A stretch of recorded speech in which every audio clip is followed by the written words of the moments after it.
Oborret që flasin është një projekt kulturor që fton vizitorët të njohin një imar autentike të ruajtur ende në kujtime, këngë, receta dhe histori të jetuara brez pas brezi.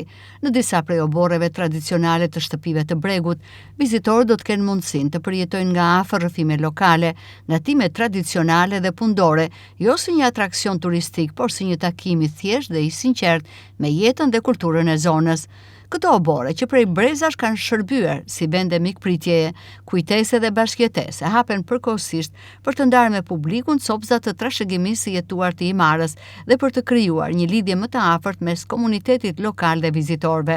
Projekti synon të promovojë trashëgiminë kulturore të zonës përmes përvojave autentike dhe komunikimit të drejtpërdrejt me banorët, duke sjellë në vëmendje vlerat e jetës tradicionale të bregut. Oborret që flasin realizohet me mbështetjen e Bashkisë Imar dhe Ministrisë së Turizmit, Kulturës dhe Sportit.